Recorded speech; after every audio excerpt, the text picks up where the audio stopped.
this. All right. Okay, so y'all, 8.1 talks about samplings, frequency distributions, and graphs. So y'all, I told you before that this class gets you ready for either contemporary math or for statistics. And so this idea here, guys, this is kind of like the statistics part of it, okay? So we're going to talk a little bit about this idea called populations and samples. So look what it says. Consider the set of all American TV households. So everybody here, I'm guessing all of us have a TV at home. That's who they're talking about. Everybody who has a TV. Such a set is called a population. In general, a population is the set containing all the people or objects whose properties are described and analyzed by the data collector. Okay, the population of American TV households is huge. At the time, there used to be the show, y'all, back in the day. I was like, I don't know, 3 or 4 when the show came out. It was called MASH. And there were 84 million households that had TVs. So now it says that over 50 million American TV households really watched the final episode of MASH. And so a phone call, right? They called everybody at the house. How are you doing? What's new? Did you watch TV last night? Did you see the season finale? Okay. That's absurd, right? We're not going to do that. But what we're going to do is we're going to have a sample. A sample is just a subgroup of the population. And what we do, y'all, to find a sample is we try to like figure out who could we ask, right? Who could we ask this question to? All right. So, y'all, let's take a look at the first problem that we got here. So the first problem says the Board of Supervisors of a large city decides to conduct a survey among citizens of the city to determine their opinions about restricting land use in order to protect the environment. Okay, so let's think about what that question says a little bit. In statistics, you're going to do math. There's going to be calculations you're going to do. But a big part of stats is reading the question and understanding what they're asking us to do. Okay, so look, we're going to survey this. Let's survey our class. Do you guys think that we should restrict land use to protect the environment? So, down the street, that way, right? The intersection of the expressway and Westgate. It's pretty busy right there. It's always backed up, right? Why is it always backed up? Because you got Chick-fil-A, and then you got the car wash, and then you got Cane's, and you got all that stuff. And down the other street, you got Planet Fitness and all that other business, right? Everything there is commercial use, meaning it's all businesses, right? What we're talking about is we're saying, should we not do that in certain areas so that we have more environmental protections, right? So if we're going to describe the population would be the entire city, right? That's who we're going to ask.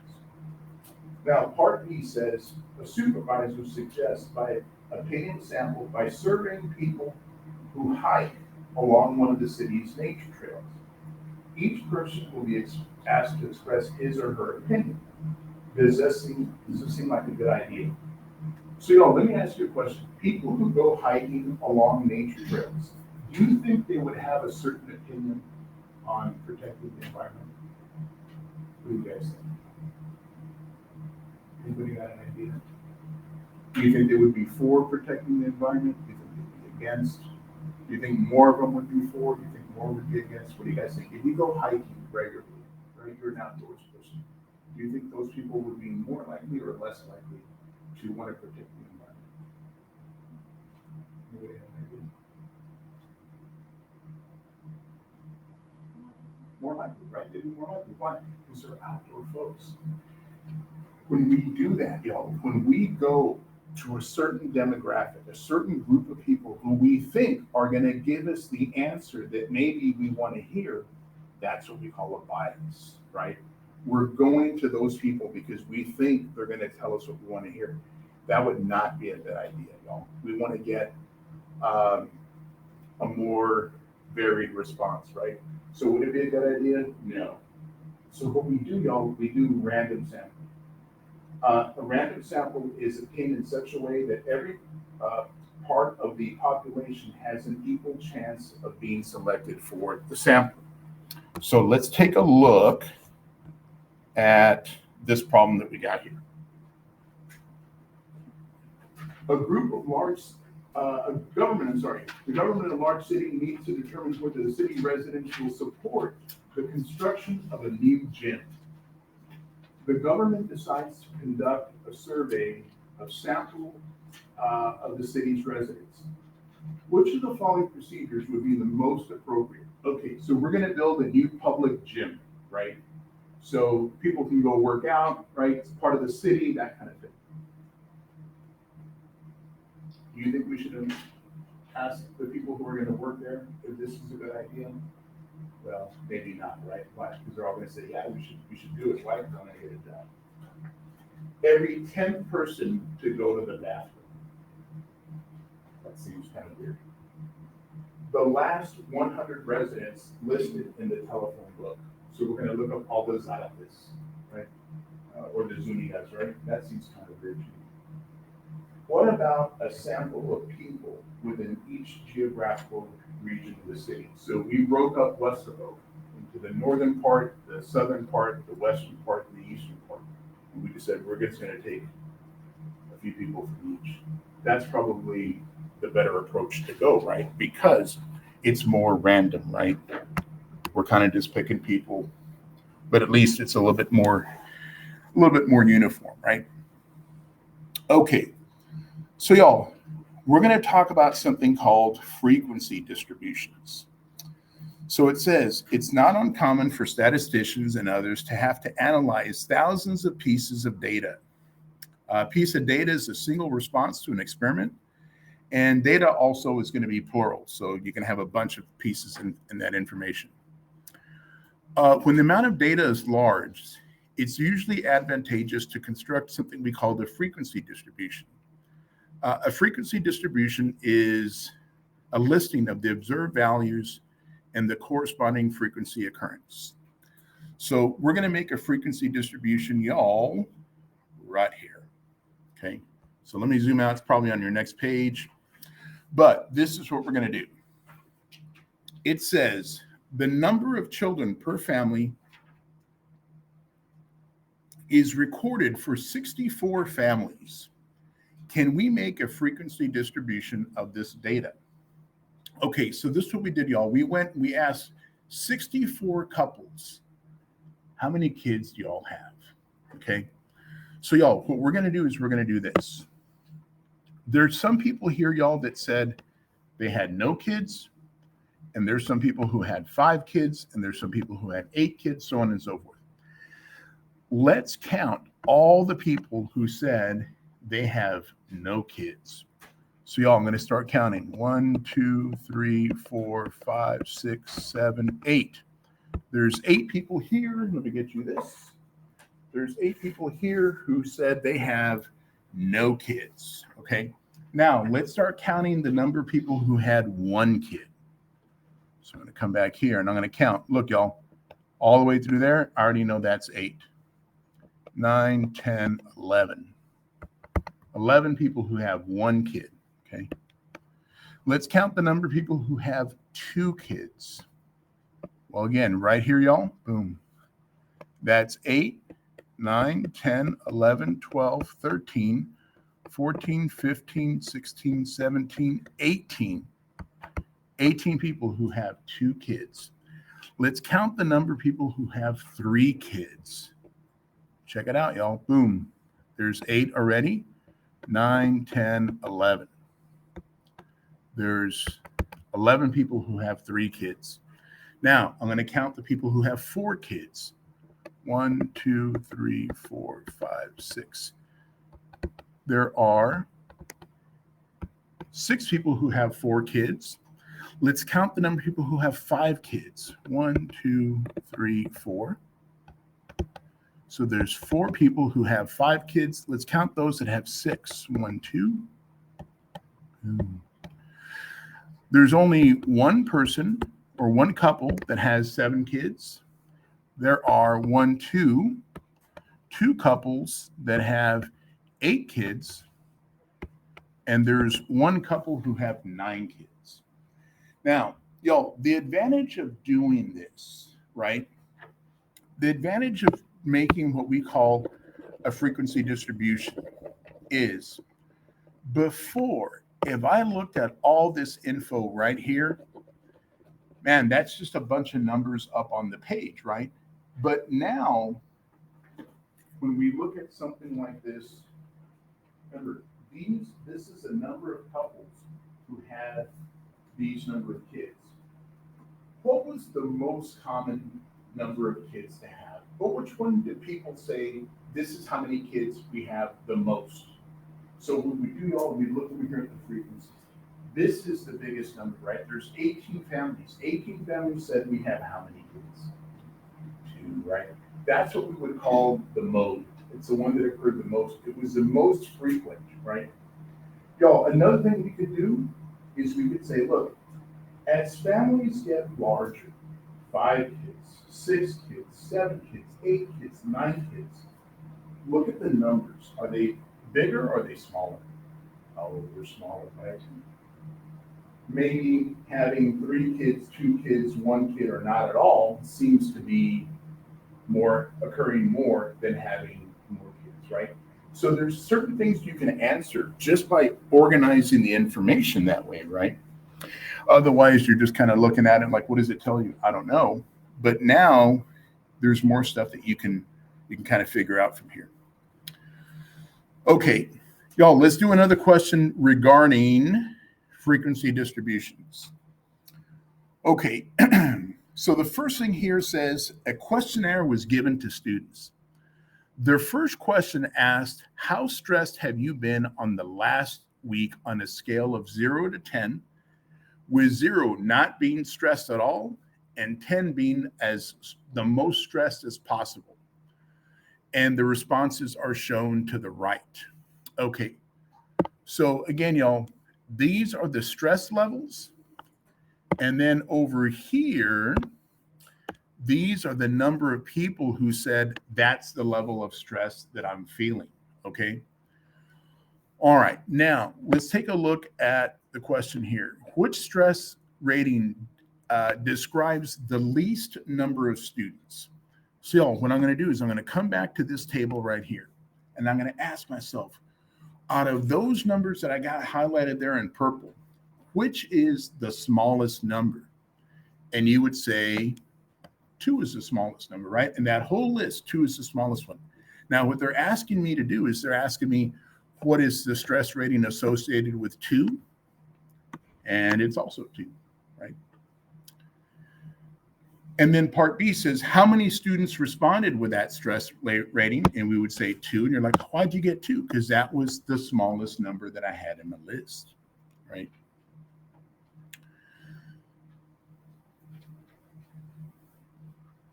All right.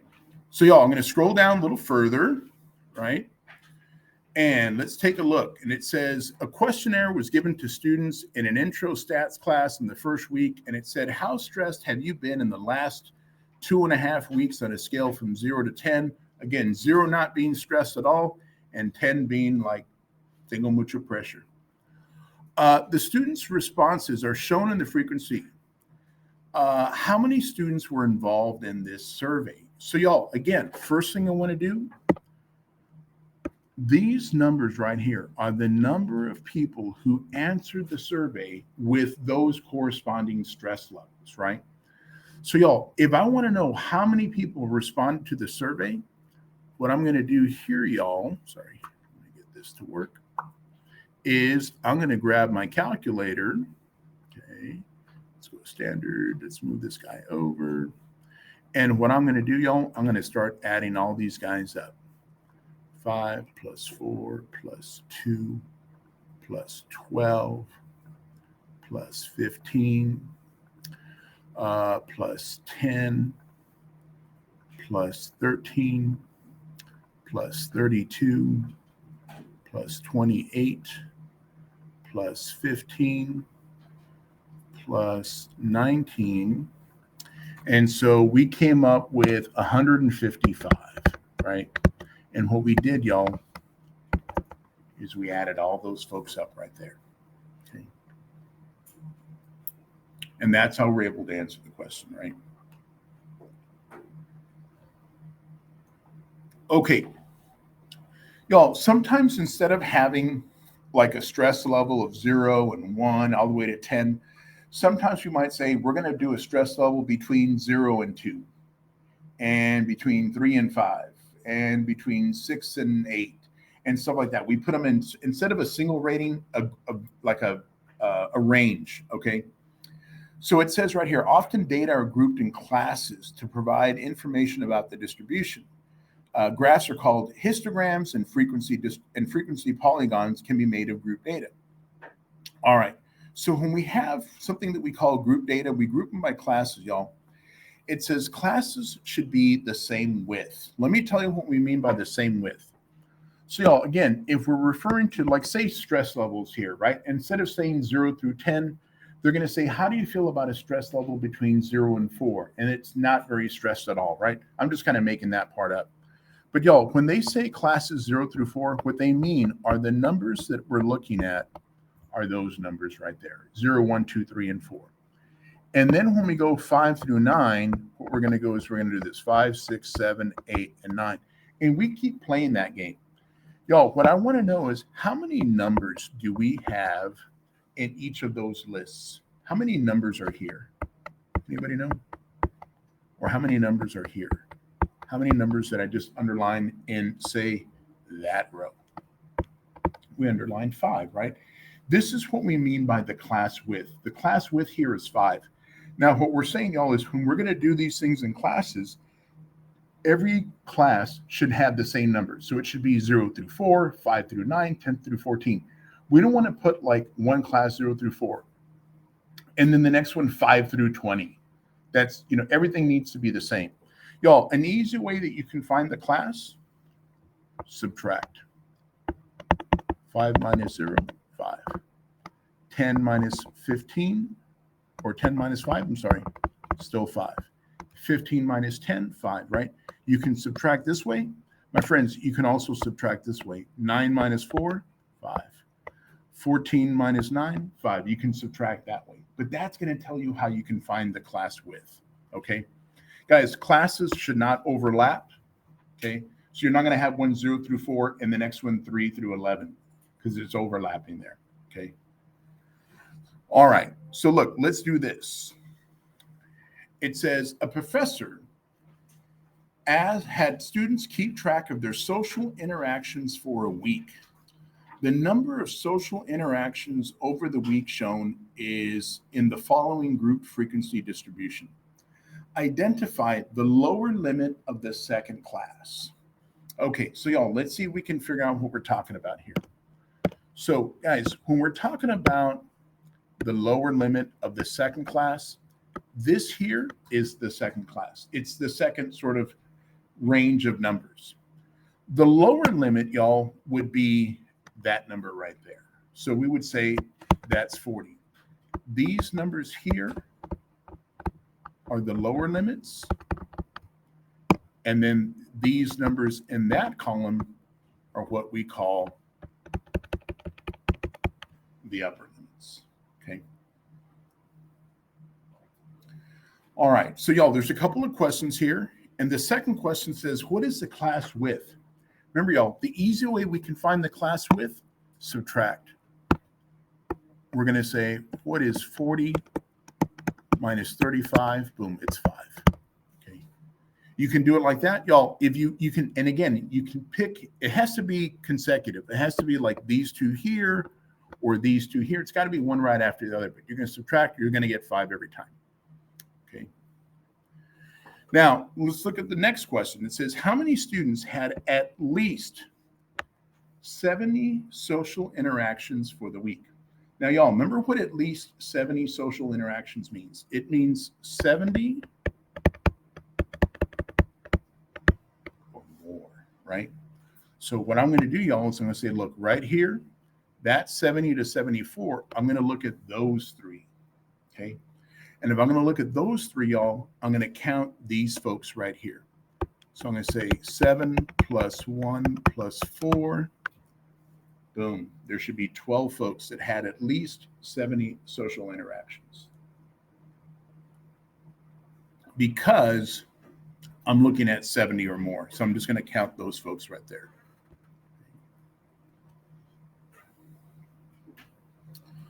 All right. Now, there's another question here, y'all, and it says, among the classes with the greatest frequency, y'all, greatest frequency, what that means is we're going to look at this column right here. And we're going to pick the one that had the biggest number. Which is the number that had the biggest, which was the biggest number, say, in this list right here? Everybody agree it'd be 16? Okay. What was the number of social interactions? We would say 40 to 44. Okay. Now, y'all, I'm just going to make this up. If there was another one that had a 16, so I'm just going to make this up real quick. But if that, say that right there was really a 16 as well, I still would have picked this one because it said that had the least amount of social interactions. And the 40 to 44 would have been smaller than the 75 to 79, right? So again, just kind of like trying to point that out right there. Okay. All right. So y'all, for this next question here, it says, as of 2011, the following are the ages at which a country's presidents were inaugurated. Okay, so this is when people became president, right? Okay, so what we're going to do, it says construct a group frequency distribution for the data. Use 41 to 45 for the first class and use the same width for each subsequent class. Okay, so y'all, what we're going to do here, we're going to make our own frequency distribution. Okay, so guys, what I'm going to do here is two things. I'm going to start counting, okay? I want to count every person between 41 and 45. So if I look at the first column here, y'all, this bottom row, I don't see anybody who's age 41 to 45. So then I'm going to start counting over here. Let me look at the second one. 41 to 45, 41 to 45, 41 to 45. I got 2 and 3 and 4 and 4 and 5. Boom. That number right there is going to be 5. Does that make sense? All I did is count everybody who is age 41 through 45. Now, y'all, we're going to make our second list. If this went 41 to 45, y'all, what comes right after 45? Boom, 46, right? Okay, now this is the next question. Well, when do I stop? 46 to what? Check this out, y'all. If we were to take 46 minus 41, that would give me 5, right? That means that the distance from here to here also has to be 5. So if we add 5 to 45, boom, that's going to give me 50. What I'm going to do now, my friends, I'm going to count everybody who's in the ages 46 to 50. So I'm going to do the same thing here. I'm going to look at this bottom row. I got 1 right there. Okay, and 2, and 3, and 4, and 5, and 5, and 6, and 7, and 8, and 9. So there should be 9 right here. Does that make sense? Okay, we're going to keep playing this game, y'all. I'm going to come back over here. If this is 50, that's got to be 51. And again, it's going to go to 55, right? Okay, so now I'm going to come back again. I'm going to start counting 51 to 55. I got 1, 2. Oh, guys, did I miss this one here earlier? I think I missed that guy earlier. So that was going to give me a 10 right here. Sorry, guys, I missed one earlier. Boom, that's a 10. Okay, let me come back again. So I got 1, I got 2, looking 51 to 55. 2, nobody in this row. 3, 4. Okay, I got 4 right here. Boom. All right. Now this is going to go 56 to 60. Okay. All right, let's start counting. Again, I'm going to use my bottom row down here, 56 to 60. So it looks like I got 1 and 2, 3 and 4 and 5 and 6 and 7 and 8 and 9. So I think I got 9 right there. Okay. Okay, boom, boom. Now I'm going to go 61 to 65. Okay, so my bottom row, I got 1. Okay, looking 61 to 65. 2, 3, 4, 5, 6, 7, 8, 9, 10, 11. So got 11 right there. Okay. Now I'm going to go 66 to 70. Okay, so I'm going to go 1, 2, 3, 4, 5. Boom. We got it. Y'all, you know what the hardest thing for me to do is? The hardest thing for me to do is to look at this information like that and try to like be very careful. So I'm going down, I'm just marking the right ones. That's really the hardest thing. Like the process itself or the idea of what I'm doing here is not difficult, but it's like making sure I'm getting all the numbers right and getting the right numbers. Okay. So y'all, the next thing I have here on my list is something called histograms and frequency polygons. Okay. So y'all, right here, what we have on the left is a frequency distribution, right? This is the age of maximum growth and the number of boys. So it looks like it says right here, let's see, a boy's maximum yearly growth. So I guess this is how much you're going to grow in a year. How many people are going to grow 10 inches in a year? 1. How many are going to grow 11? 2, so on and so forth, right? Okay, so y'all, what we do with this information here is sometimes we make a bar graph, and that bar graph is called a histogram. So if you look, y'all, the number of boys who grew 10 inches was 1, right? The number of boys who grew 11 inches was 2, right? So on and so forth. And so they just kind of basically make a bar graph out of this thing here. And sometimes, guys, we make something called a frequency polygon. And all a frequency polygon is we go back to that bar graph and we put a little point right here in the middle of each bar. And then we just kind of make a little line that connects them. Boom, boom, boom, boom, boom, boom, boom, boom. And sometimes they'll just draw it like that. But it's basically this sort of the same idea, okay?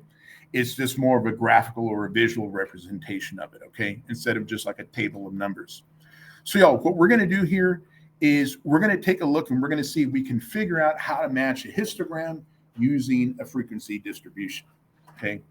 So again, coming back to the people who are stressed out.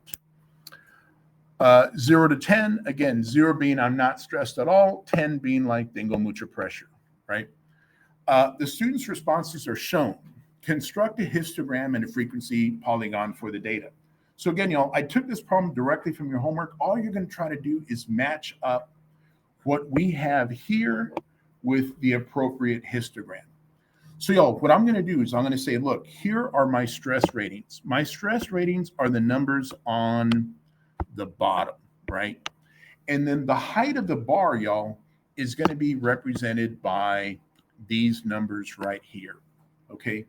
So y'all, typically when I do something like this, I'm going to pick a couple of points.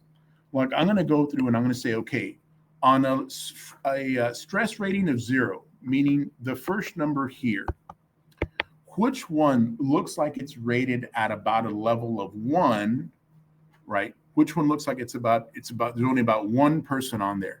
So y'all remember the height of the bar, these numbers going up here, that tells me how many people said they had a stress level of 0. So like if I look at this one here, it says 10 people had a stress rating of 0. But I know there's only 1 person who did. So I know that, boom, that's not good. What about this one? Maybe, I'm going to leave a little check there. What about this one? Nobody did. I know that's not good. How many people did here? Looks like about 15 or 16. I know that's not good. So boom, that's got to be my answer, right? That's basically how I'm going to pick something like this. And then it's going to ask me, can we do a polygon based on that? Yeah, we can do the same thing. So y'all, again, I'm going to pick a couple of values. At a stress rating of 0, there should be one person. Let me pick another one. On a stress level of 10, there should be about 16 people. Okay, so I'm going to come back over here. At a stress rating of 0, this looks like, oh, come on. Okay, at a stress rating of level 0, that's much more than 1. I know that's not good. What about this one? That looks like it's at the bottom. That doesn't look like it's good either. Okay. This one looks promising because it's a little bit above 0. And at 10, we said it was about a 16. That's looking pretty good to me. Again, this one here doesn't look right? Because at 0, it looks like they picked 10 people. And that's really all I'm going to do. I'm just going to try to match up the information that I have here with the appropriate picture. Okay. All you really got to do, y'all, is look. Y'all, again, I put these problems directly on your homework. If the graphs are too small, y'all, you can always hit those little, either the magnifying glass or this little arrow here, and it'll make the graph bigger for you, okay? Let's do another one, similar. Let's take a look. A sample of 30 male college students is selected. Each student is asked his height to the nearest inch. The heights are shown in the frequency graph below. Let's figure out what our histogram and our frequency polygon is. Okay, so again, y'all, I'm probably just going to pick a couple of pieces of data. So 66 inches, there's 2 people, and 75 inches, there's 4. So 66 people, there's 2 inches. That is not right. That is not right. Boom, that is not right. My choice has to be that one. You say, why? Look at 66, it's 2. And at 75, boom, it's 4. And so there's my picture, right? And I'll do the same thing for my my frequency polygon, y'all. 66 is 2, and 75 is 4. And I'm looking, y'all, and it looks like choice C is right. 66 is 2, and 75, boom, is 4, right? And there's my picture. So pretty easy to do, okay? All right, let me keep scrolling down here, y'all. And we're going to take a look at this histogram. And let's see if we can figure out what they're asking me to do here.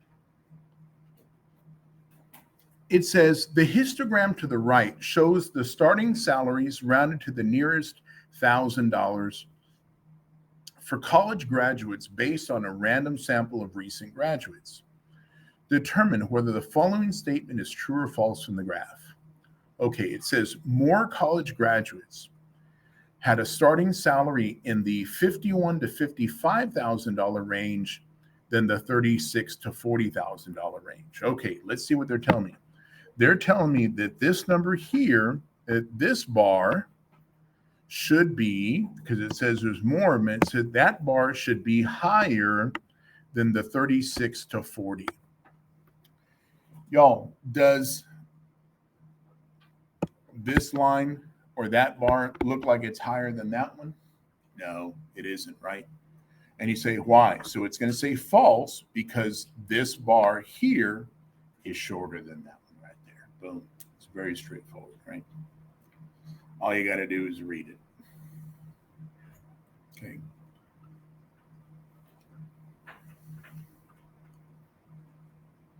Okie dokie. So y'all, the next part that we got here in 8.1 talks about this idea, guys, called stem and leaf plots. Okay. So it says a unique way of displaying data uses a tool called a stem and leaf plot.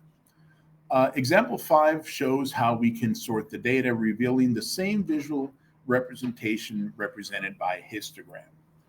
Okay, so guys, it says constructing a stem and leaf plot. It says use the data showing statistics test scores for 40 students to construct a stem and leaf plot. Okay, so guys, let me show you how we're going to make a stem and leaf plot. I'm going to basically draw a line like this, okay? And the first thing I'm going to do is when I look at this information here, guys, I want to find the lowest score, okay? So I'm going to start with the smallest number on this list. So if I kind of take a look here, y'all, let's see, the smallest number, maybe 47, at least in that row, that's the smallest number. I'm trying to see if I got a number smaller than 47, 43. Okay. So y'all, this is what we're going to do. We're going to make a list of the grades. And the way we're going to make the list of the grades, y'all, we have a couple of grades. I'm going to underline all the grades in the 40s. Okay, so let me see if we got any other grades in the 40s. I guess just those three. Okay, so this is how we're going to do it. The lowest grade was a 43. I'm going to scratch out 43. The next one we had was a 45. So this means 43. This means 45. And then we also had a 47. So I'm going to scratch those, and I'm going to double check to make sure I don't have any other grades in the 40s. I don't think I do. Okay, now y'all, I'm going to go to the grades in the 50s. Okay, so let's see. I got a 50 right here. Y'all, what I need to make sure that I do is I put them in order from smallest to biggest. So again, this means 43. There's one with a 43. There's one with a 45. There's one with a 47. I got one person who made a 50. Let me count, see if there's any other 50s. I know I got a 57 there. I know I got a 59 here. Oh, we got a 54. We got another 57. Okay. So then the next one we have is a 54. So let me scratch out the 54. And then, y'all, we have two 57s. So I'm going to do this. I'm going to write it down twice because there was two people who had a 57. And then we had a 59. Okay. And then, my friends, I'm going to do the same thing for the 60s. So look, there's a 66. Oh, I forgot a 56, didn't I? Okay, so look, y'all, since I forgot the 56, boom, that's where he goes, right between the 4 and the 7. Okay. All right, let me see, 60. So I got a 66, I got another 66 and a 67 and a 68 and a 64 and a 63. Okay, so the smallest of those is the 63. So I'm going to mark him down. And then we got a 64. So I'm going to put him down right here. And then we got two 66s. So let's put 6 and another 6. And then we got a 67 right there. Let's see. And then, was there a 68? Yeah, 68 right here. Boom. Okay. All right. And I think those are all the grades in the 60s. So let me see if I can do my grades in the 70s, y'all. Got a 71, 78, 74, 73, 75, 76, 76 again, 77, 79, 75. Okay, so the smallest one we had is a 71. Let's get rid of him. No 72s, but we got a 73 right there. We got a 74, boom, right here. Let's see, we have two 75s, 1 and 2, 1 and 2, okay. 76 right here, okay. 77 right there. Let's see, 78, I see this guy right here, boom. And I want to say there was a 79 also. Yes, right here. And did I miss the other 76? Yes, I did right there. Boom, there we go. All right. Now, you can see the game I'm playing, y'all. My 80s. Okay. Oops. Oh, and did I miss another 76 over here? Looks like I did this guy. Boom. Another 76. Let's get rid of him. Okay, let's do the 80s. So I got an 84 here. Got an 87 there, an 80, an 81, another 80, an 82, another 82, and an 84, and an 88. All right, so let me do the smallest one I got. I got an 80. Okay. And we have an 81 right there. And I want to say we had an 82. We got two of them, 1 and 2. Okay. And I want to say there was an 83, but maybe I'm wrong. I see 84s. 1 and 2. Okay. Let's see. 85s, no. 86, no. 87 right here. And 88, boom, right there. Okay, now y'all, we should just have the 90s left. 1, 2, 3, 4, and 5. Okay, let's do our 90s. 92,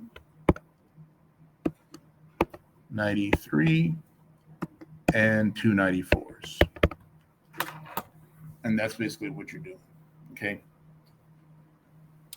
Now, y'all, we got one more problem like this. And one of the things that I want to show you, and guys, what I'm actually going to do here, I'm going to do this problem in MyLab, okay? It's basically going to be the same question. But what I'm going to do is I'm going to do this question, y'all, directly out of my homework. So look, let me come back over here. Here's 8.1. And I think, oh, come on. Let me try it from here, guys. Okay, let me just sign into MyLab. All right, and right here, this BS. Okay, let me go to my assignments. Okay, so y'all, I'm going to scroll down to 8.1. Okay, let me click on this guy here. Let me do number 13.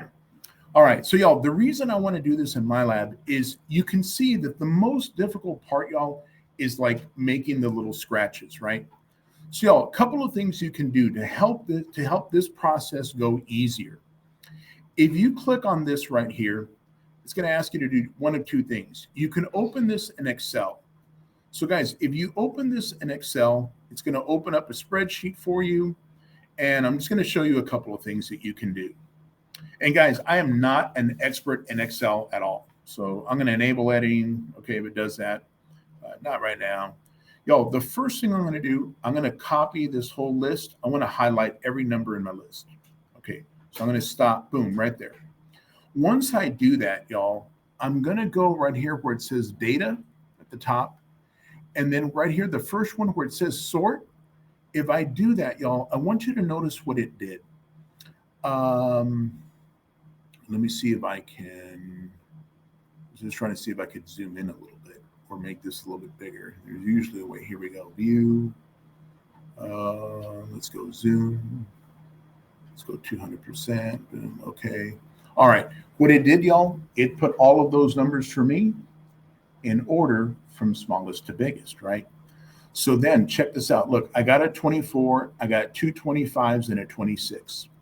So when I come back to my problem, y'all, I'm going to go like this. I got a 24, I have two 25s and a 26. I'm putting a space between each of the numbers.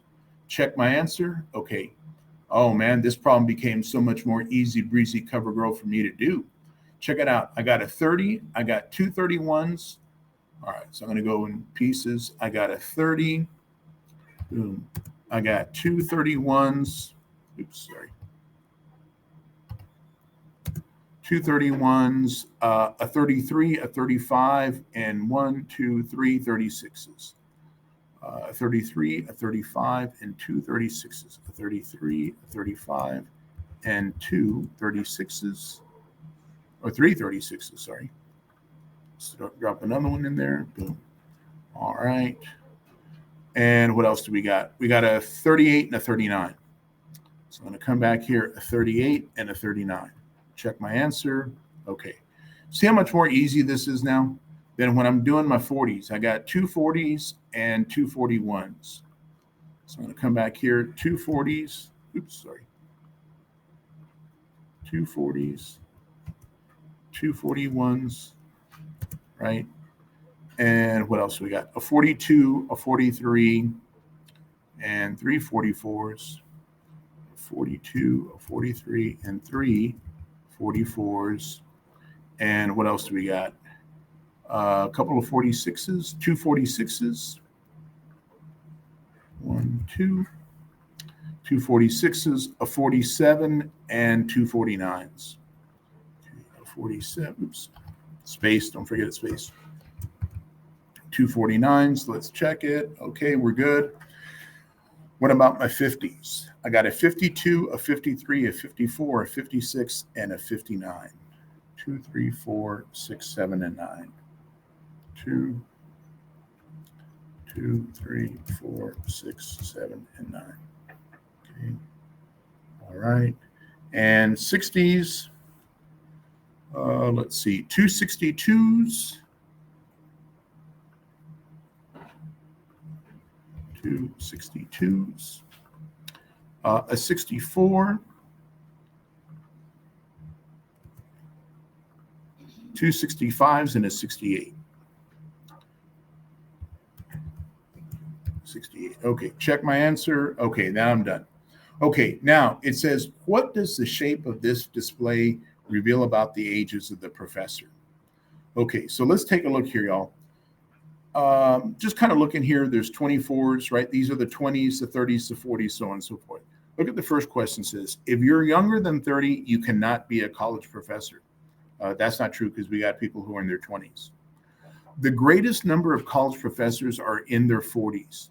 Does that look like it's the biggest one? Yeah, it looks like it, right? So I'm going to go with B. None of the college professors live to be 70 years old. Maybe. No, I don't know. Maybe not. I don't know. But I'm going to say most of them seem to be in their 40s. And there you go, right? Okay, so y'all, what I really wanted to emphasize is that when you're doing this problem, instead of you having to write all that stuff down, open it in Excel. If you don't have access to Excel, y'all, this is what you're going to do. You're going to click on copy to clipboard. And what I'm going to do here is I'm going to copy this guy. And then let me do this. Y'all, if you're here in Google, you can type in Google Sheets because it's free.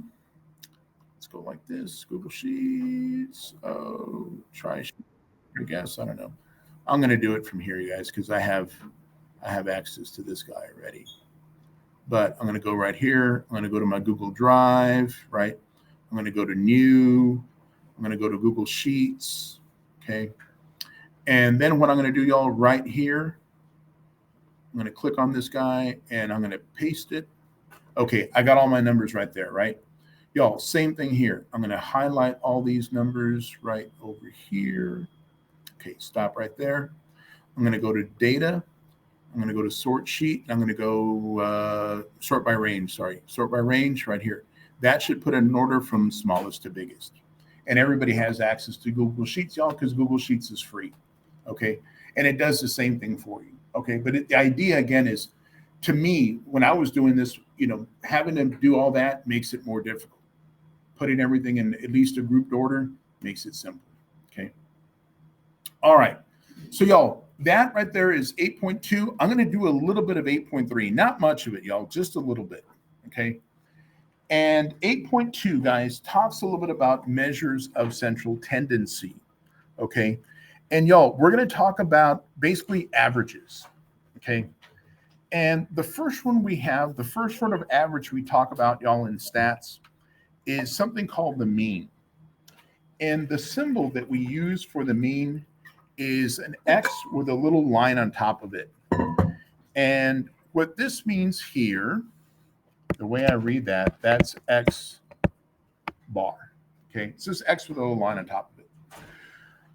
Okay, and there's a formula here, y'all, and it has that little funny looking E. That funny looking E means we're going to add up all the pieces of information. Okay, so it says, determine the mean. So y'all, this is what we're going to do. We're going to go X bar equals.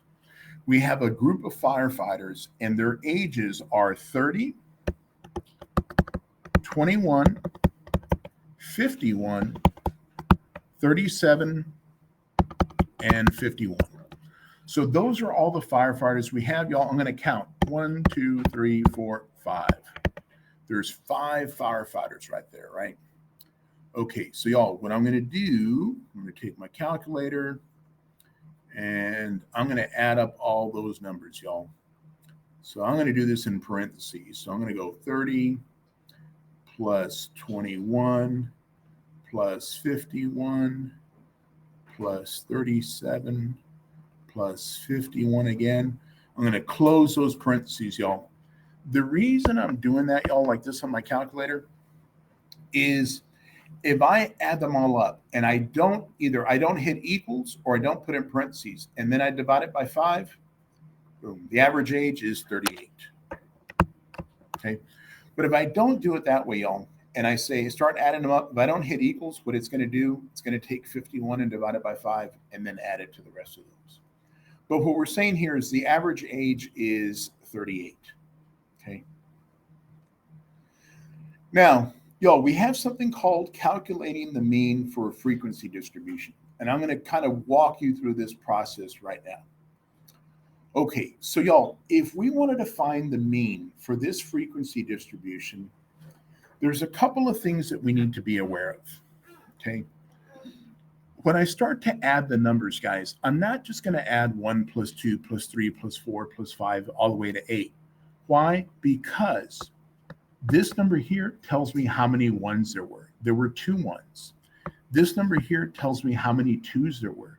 There were 6 2s, so on and so forth. So y'all, the first thing I want to do, I want to find, the sum of those numbers at the downstairs. So I'm going to take my calculator and I'm going to say what's 2 plus 6 plus 2. Oops, I'm hitting times, sorry. 2 plus, plus 6 plus 2 plus 3 plus 6 plus 4 plus 4 plus 1. So there's a total of 28 here, 28 responses, okay? Now, y'all, the way I'm going to do this part of it, what I'm really going to do, y'all, is I'm going to do this. I'm going to say, look, we have the number 1. How many 1s do we have? We have 2 of them. We have the number 2. How many 2s do we have? We have 6 of them. We have the number 3. How many 3s do we have? We have 2 of them. We have the number 4. How many 4s do we have? We got 3 of them. We have the number 5, but there's 6 5s. We have the number 6, but there's 4 6s. There's 4 7s, and there's 1 8. Once we get that number, y'all, we're going to divide it by 28. Okay. So look, let's do this. Let's take 1 times 2 plus 2 times 6 plus 3 times 2 plus 4 times 3, close my parentheses, plus 5 times 6 plus 6 times 4 plus 7 times 4 plus 8 times 1. Okay, that's given me 122. And now we're going to divide that number by 28. So let's divide this guy by 28. Boom.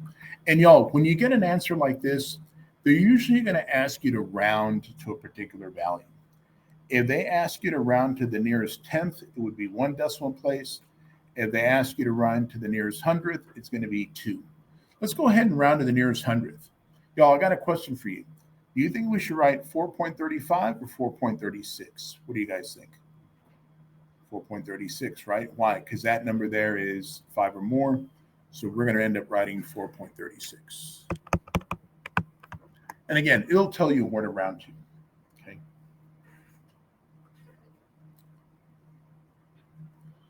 All right. Let's try another one, y'all. Similar. Okay. Let's try another one similar. So it says, can we find the mean for the data items in the given frequency distribution? Okay, first thing I want to do, y'all, I want to figure out how many numbers are we working with here. Okay, so let me clear everything out here. Y'all, I'm going to add this bottom row together. 3 plus 1 plus 1 plus 5 plus 8. 8 plus 7 plus 5 plus 5 again plus 3 plus 2. Okay, so we got a total of 40. Okay, and just like we did before, y'all, I'm going to say, look, we got the number 1, but there's 3 of them. We have the number 2, there's 1 of them. We have the number 3, there's 1 of them. We have 5 4s. We have 8 5s. We have 7 6s. We have 5 7s. We have 5 8s. We have 3 9s. And we got 2 10s. All right, so let's add those folks together. Okay, let's clear this out and move that over a little bit. All right, and let's see what we got, y'all. So I'm going to go 1 parentheses 3 plus 2 parentheses 1 plus 3 parentheses 1 plus 4 parentheses 5 plus 5 parentheses 8 plus 6 parentheses 7, okay, plus 7 parentheses 5 plus 8 parentheses 5 plus 9 parentheses 3 plus 10 parentheses 2. 232, y'all. That's my sum. 232. And again, we're going to divide it by 40. Okay. So we're going to do this. 232. We're going to divide that number by 40. 5.8. Nice and neat. Oops. There we go. 5.8. Okay. So y'all, second time of average that we're going to talk about, my friends, is something that we call the median. The median, y'all, just means the middle. So if you live in Donna and you were coming to school today and you came on the expressway, right, the grass in the middle or the middle barrier, that's what we call the median, right? So the way we find the median, y'all, is what we first got to do. We got to rank the data. What we mean by ranking it, we got to take our numbers and put them in order from smallest to biggest. So let's go back and look at that problem we did with the firefighters. Y'all, the firefighters' ages were right here. I'm going to take those numbers and I'm going to put them in order from smallest to biggest. So y'all, smallest would be 21, and then 30, 37, and 2 51s. 21, 30. So let's do this. 21, 30, 37, 51, 51. Okay, if we want to find what we call the median, we're just going to pick the number in the middle. And we're going to say it's 37. That's what we would call the median. What that means, y'all, about half of the firefighters are younger than 37, and about half of them are older than 37. Okay.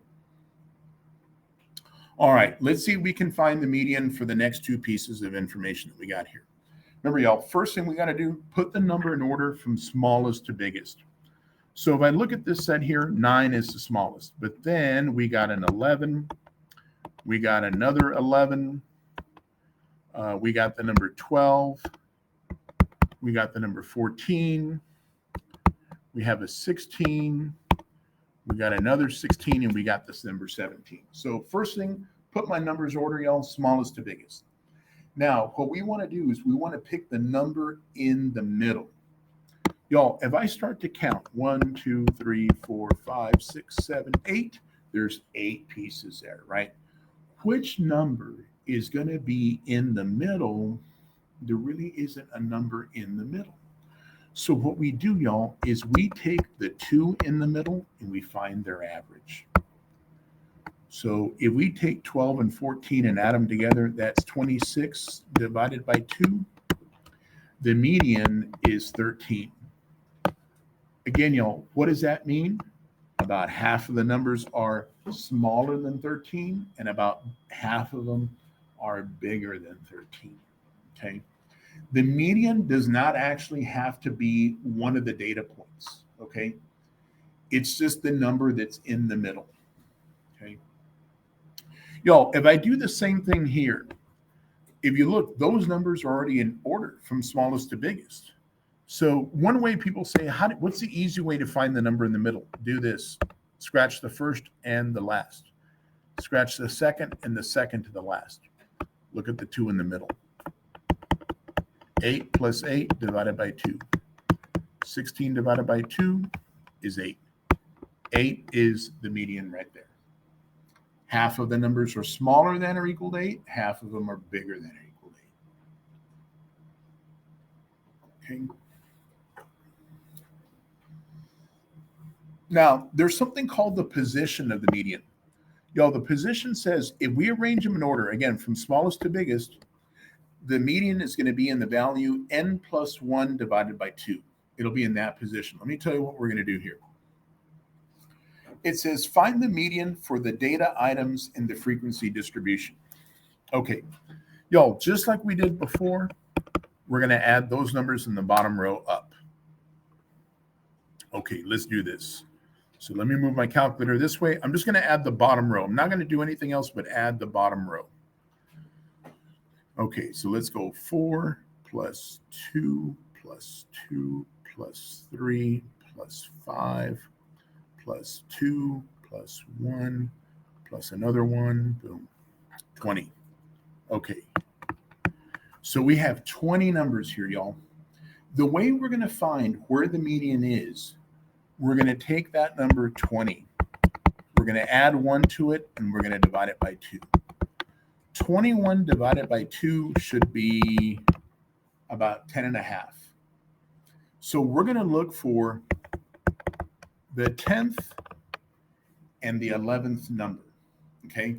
What I mean, y'all, by the 10th and the 11th number, we're going to go real slow here. Look how many numbers we have, y'all. There's 4 numbers right there. Plus another 2, we're at the 6th number. Plus at the number, another number 2, we're at the 8th number. 8 plus 3 more, we're at the 11th number right here. So y'all, what numbers are in the 10th and the 11th position? The number 4. That would be my median right there. Okay.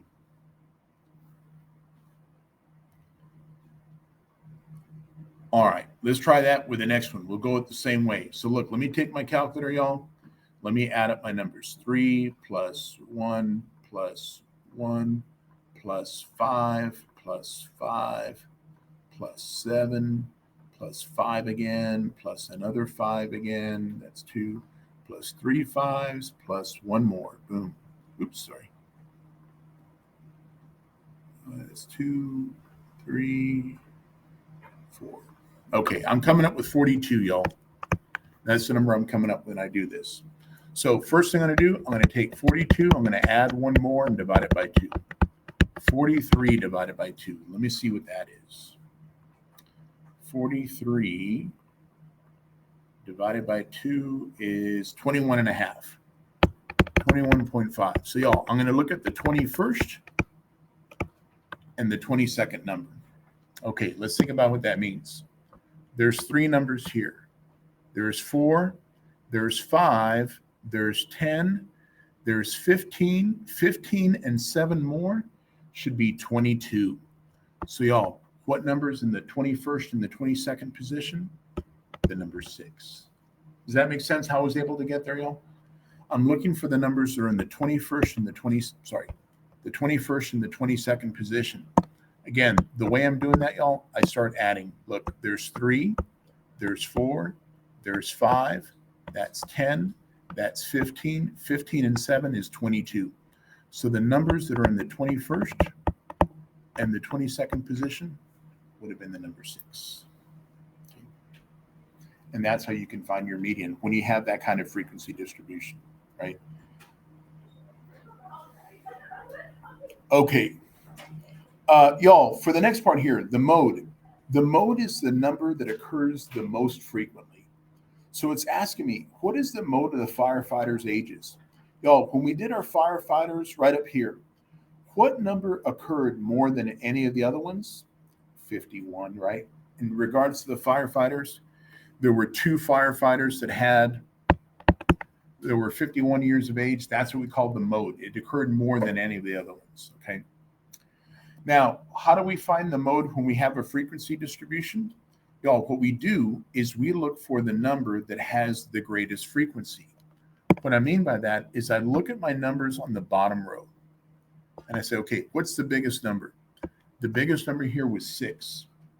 What number occurred 6 times? The number 8. That was the number that occurred more than any of the others. Okay. All right, let's see if we can do the same thing again for the mode. Which is the number that occurred the most?